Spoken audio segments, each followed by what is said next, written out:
Halo semuanya, bagaimana kabarnya hari ini? Semoga dalam keadaan sehat ya.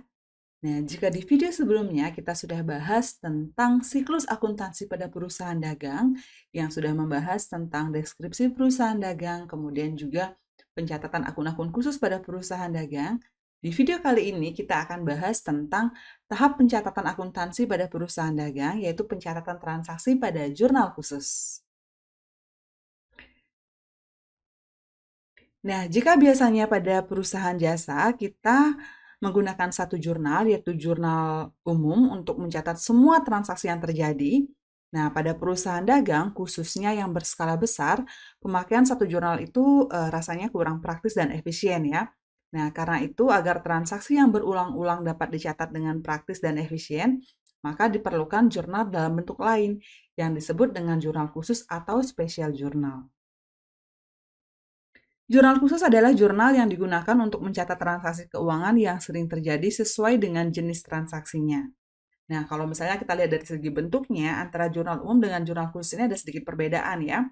Jadi kalau di jurnal umum itu terdiri dari kolom tanggal, kemudian keterangan, ref, debit, dan kredit. Nah, kalau misalnya kita berbicara jurnal khusus, ini bentuknya dibuat sesuai dengan kolom-kolom yang dibutuhkan dan didasarkan pada kelompok transaksi sejenis. Nah, kita langsung saja masuk ke pembahasan tentang jenis-jenis jurnal khusus. Jadi, jurnal khusus ini ada 4 ya, plus juga kita tetap memerlukan jurnal umum atau general journal untuk mencatat transaksi yang tidak bisa dicatat di jurnal khusus. Nah, ada apa saja? Jadi yang pertama itu ada jurnal pembelian atau purchase journal. Jadi jurnal pembelian atau purchase journal ini adalah jurnal yang digunakan untuk mencatat transaksi pembelian, baik itu pembelian berupa barang dagangan maupun pembelian barang lainnya seperti peralatan, perlengkapan yang dilakukan secara kredit. Jadi di sini sudah digarisbawahi, ditebalkan, dicetak miring ya. Jadi untuk pembelian yang dilakukan secara kredit ya.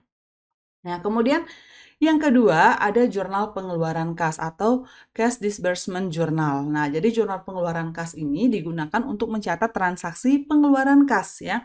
Namanya pengeluaran kas atau pengeluaran uang tunai ini otomatis kasnya akan berkurang. Nah, lantas transaksi apa yang dicatat di jurnal pengeluaran kas? Nah, itu adalah transaksi yang mengurangi uang tunai atau kas. Misalnya, pembelian yang dilakukan secara tunai. Kemudian kalau kita misalnya melakukan pembayaran atau pelunasan utang, kemudian ada bayar beban-beban ya, itu dicatat di jurnal pengeluaran kas. Jadi intinya transaksi yang mengakibatkan uang tunai perusahaan itu berkurang.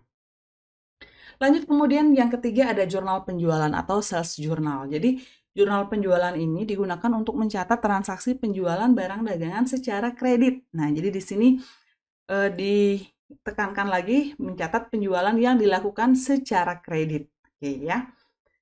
Kemudian kita lanjutkan yang keempat itu ada jurnal penerimaan kas atau cash receipt journal ya. Ini kurang H ya untuk penulisan case-nya ya.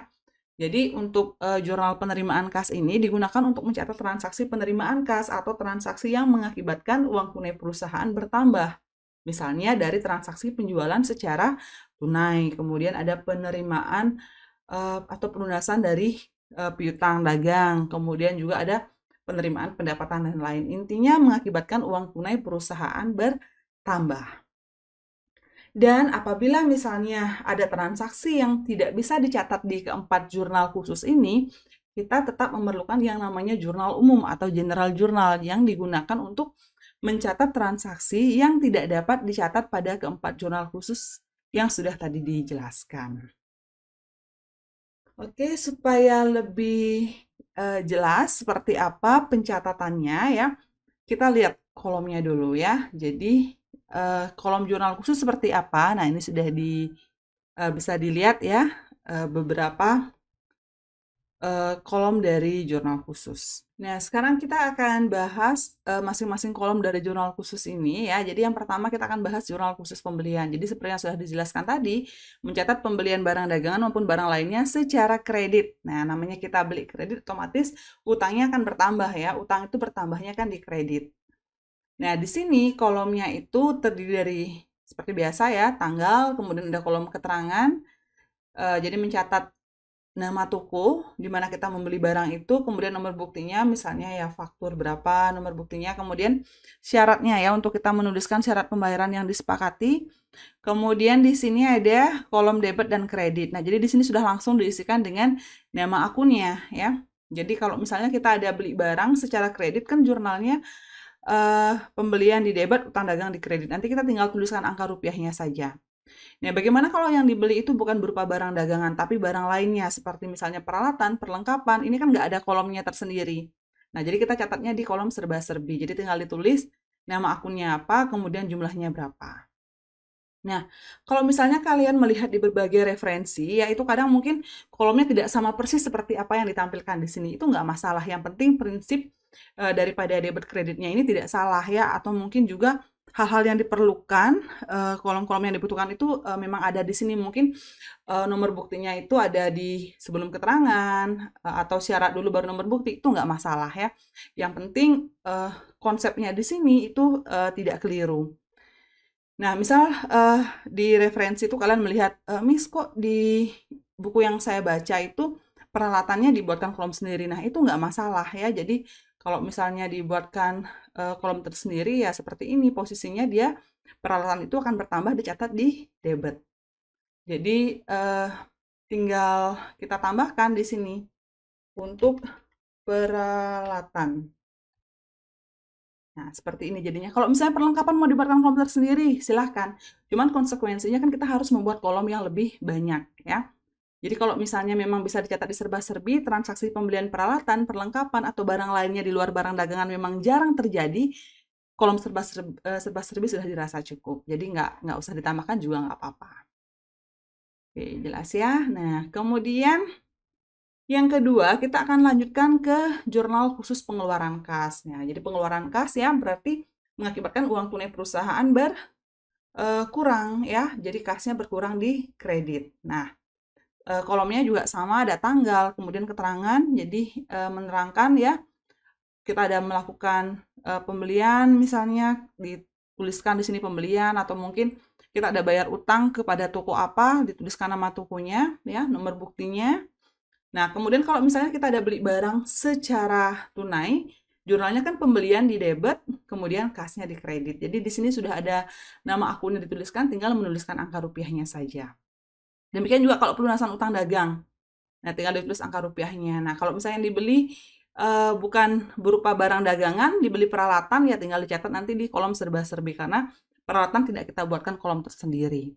Demikian juga kalau misalnya untuk pembayaran beban, kan banyak jenisnya, misalnya beban sewa, beban gaji, beban listrik, dan lain-lain ya. Nah, itu kita tuliskan di serba-serbi, jadi tidak usah kita buatkan kolomnya tersendiri.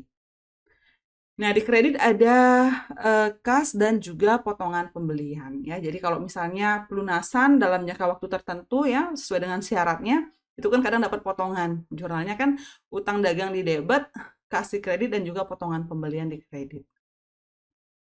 Jadi jelas ya. Kemudian yang ketiga ada jurnal khusus penjualan. Nah, di sini mencatat transaksi penjualan yang dilakukan secara kredit. Jurnalnya kan piutang dagang di debit, penjualan di kredit. Nah, sudah ada di sini keterangannya. Nanti kita tinggal tuliskan angka rupiahnya saja. Sama ya tanggalnya, kemudian diisikan dengan tanggal transaksi, kemudian ada keterangan, diisikan dengan nama toko, kita jual kreditnya ke siapa, nomor buktinya, syaratnya. Jadi sesuaikan dengan data transaksi. Berikutnya yang keempat ada jurnal khusus penerimaan kas. Jadi mencatat transaksi penerimaan kas, transaksi yang menambah kas perusahaan ya. Nah, kas ini bertambah karena apa? Karena ada penjualan secara tunai. Jadi penjualan tunai kan kasnya di debit, kemudian penjualannya di kredit. Nanti kita tinggal isikan angka rupiahnya. Kemudian kalau misalnya ada pelunasan piutang. Nah, kalau misalnya ada pelunasan piutang, maka kasnya bertambah, piutang dagangnya kurang di kredit ya. Kalau misalnya dapat potongan, kas dan potongannya di debit, piutangnya di kredit. Kalau misalnya ada penerimaan lainnya selain tadi jual barang dan pelunasan piutang, misalnya ada pendapatan lain, catatnya di kolom serba-serbi. Atau misalnya pemilik menyetorkan modal ke dalam perusahaan ya. Jadi untuk menambah modal usaha berupa uang tunai, maka kasnya bertambah di debit, modal bertambah di kredit. Karena nggak ada kolom modal, kita tinggal catat di serba-serbi.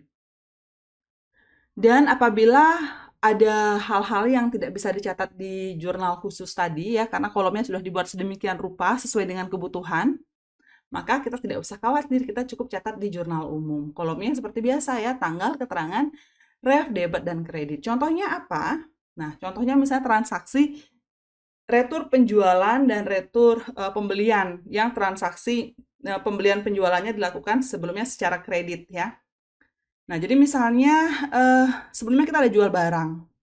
Itu kan piutang dagang di debit, penjualan di kredit. Kemudian barangnya dikembalikan karena tidak sesuai dengan pesanan. Otomatis piutangnya akan berkurang ke kredit dan debitnya adalah retur penjualan. Nah, kita lihat nggak ada memungkinkan untuk menuliskan retur penjualan di debit ya. Apalagi di jurnal pengeluaran kas maupun jurnal pembelian ya. Sehingga karena tidak mungkin dicatat di jurnal khusus, tidak memungkinkan ya, kita catat di jurnal umum. Berbeda halnya jika returnya itu terjadi dari transaksi yang sebelumnya dilakukan secara tunai. Misalnya sebelumnya kita ada jual barang secara tunai, jadi kan debitnya kas, kreditnya penjualan. Kemudian barang yang kita jual tunai itu oleh pihak pembelinya dikembalikan, kita menerima kembali barangnya, otomatis kita harus mengembalikan uang yang sudah dia bayarkan. Maka debitnya kan retur penjualan, kreditnya kas. Itu bisa masuk ke jurnal pengeluaran kas karena di sini di debit ada kolom serba-serbi.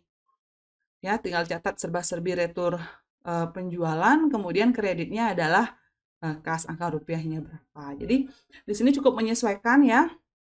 Jika memang di kolom jurnal khusus ini tidak memungkinkan untuk dilakukan pencatatan, jangan dipaksakan. Kita sudah menyiapkan juga kolom jurnal umum untuk mencatat transaksi yang tidak dapat dicatat di jurnal khusus.